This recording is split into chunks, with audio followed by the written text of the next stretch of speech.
Beast ने challenge लिया कि वो दुनिया की सबसे हॉन्टेड जेल में जाएंगे और वहां 24 घंटे बिताएंगे। इस चैलेंज के चलते वो एक ऐसी जेल में गए जहां 1930s से जब तक वो जेल बंद नहीं हुई 1000 से ज्यादा लोग उस जेल में मारे गए।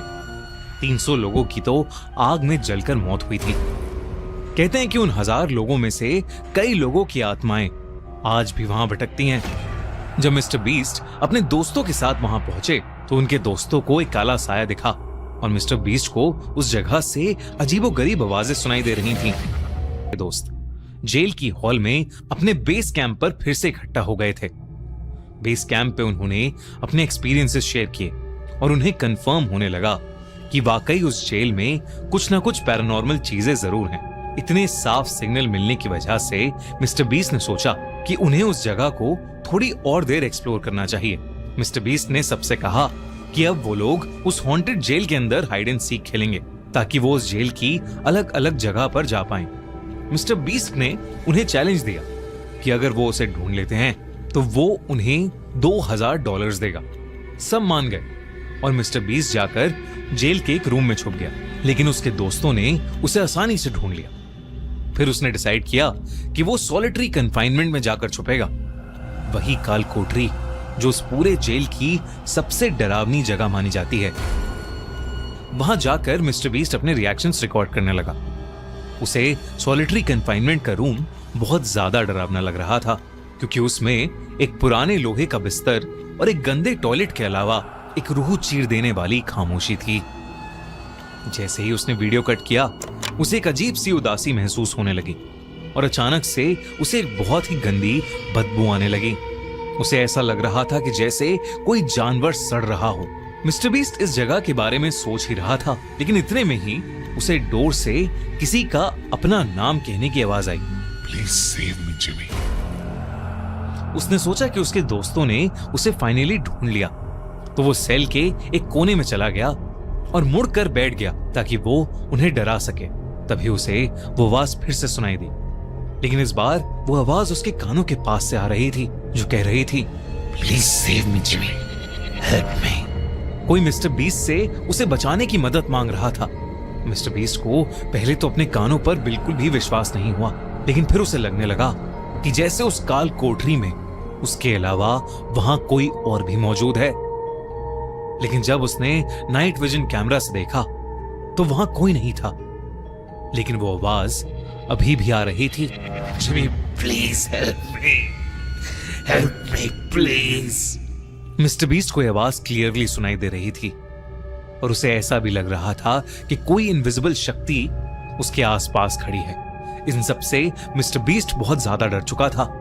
वो वहां से निकलने ही वाला था कि तभी चैंडलर और क्रिस उसे ढूंढते हुए आ गए और वो सब वहां से निकल गए। इस इंसिडेंट के बावजूद मिस्टर बीस्ट ने हिम्मत करके एक दो बार और हाइड एंड सीक खेला और उस जगह की अलग अलग लोकेशंस पर वीडियो बनाई।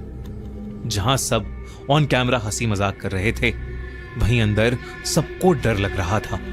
अब आखिरी और सबसे खौफनाक चैलेंज का टाइम आ गया था। जेम्स लॉकहार्ट के सॉलिटरी जेल में जाना और उसकी आत्मा से बात करने की कोशिश करना। जेम्स 22 साल का था जब उसे ओहायो की जेल में सेल नंबर 13 में डाल दिया गया था। उसे मर्डर के आरोप में 15 साल की कैद दी गई थी, लेकिन लोगों की माने तो जेम्स निर्दोष था। साथ ही साथ वो उस जेल में बिल्कुल भी रह नहीं पाता था। एक दिन उसने जेल के फर्नीचर के स्टोर से पेंट थिनर लिया और खुद पर डालकर माचिस जला दी। उसने अपने सेल के अंदर ही अपने आप को जलाकर मार डाला। कहते हैं कि उसकी आत्मा आज तक उस सेल में कैद है। जेम्स लॉकहार्ट की यही कहानी सुनकर मिस्टर बीस्ट और उसके दोस्त जेम्स के सेल में पहुंचे, पर उनके उस सेल के पास पहुंचते ही जेल के अंदर बहुत से कबूतर और बर्ड्स आ गए और उसी सेल के बाहर इधर उधर घूमकर शोर मचाने लगे। मिस्टर बीस्ट और उसकी टीम ने उनके बारे में ज्यादा नहीं सोचा और एक मेटल स्लैब पर ईएमएफ मीटर और साउंड रिकॉर्डर रख के जेम्स से बात करने की कोशिश करने लगे। उन्होंने उससे कुछ सवाल पूछे और अचानक ही ईएमएफ मीटर जोरों से ब्लिंक करने लगा। उन्होंने सेफ्टी के लिए उस कम्युनिकेशन को वहीं एंड करने का डिसीजन लिया और वो लोग वहां से चले गए। कॉनर ने पॉइंट किया कि शायद जेम्स की आत्मा वहां नहीं थी, क्योंकि कभी कभार मेटल भी ईएमएफ सिग्नल्स जनरेट कर सकता है। लेकिन तभी वो ईएमएफ मीटर फिर से बज उठा और तभी कॉनर को एकदम से सर्दी लगने लगी और उसका दम घुटने लगा। सबने उसे बिठाया और जेम्स की आत्मा से सवाल पूछने लगे। जब उन्होंने ये पूछा कि क्या वो कॉनर के पास था और उसी की वजह से ये सब हो रहा है, तो ईएमएफ मीटर इतनी जोर से ब्लिंक होने लगा जैसे पहले कभी नहीं हुआ था। कॉनर की आंखें एकदम से जलने लगी और उसको और ठंड लगने लगी। उन्होंने जल्दी से कैमरा कट किया, जिसके बाद कॉनर डर के मारे कांपने लगा। उसे वही काला साया फिर से दिखने लगा और इस बार उसका चेहरा कॉनर को साफ साफ दिख रहा था। एक जले हुए इंसान का भयानक चेहरा, जिसकी आंखें बिल्कुल काली पड़ी थीं और सर खुला पड़ा था। वो धीरे धीरे कॉनर के पास आ रहा था और कॉनर दर्द से छटपटा रहा था। ये सब देखकर मिस्टर बीस्ट ने डिसाइड किया कि अब वो बाकी रात हॉल में ही बिताएंगे और कुछ ही घंटों में सुबह हो जाएगी तो वो वहां से निकल जाएंगे। उन सब ने अपने स्लीपिंग बैग्स एक दूसरे के पास लगा लिए और सोने की कोशिश करने लगे। कॉनर अभी भी डरा हुआ था। वहीं मिस्टर बीस्ट उसके साथ जो सॉलिटरी कंफाइनमेंट और हॉस्पिटल हॉलवे में हुआ था उसे समझने की कोशिश कर रहा था।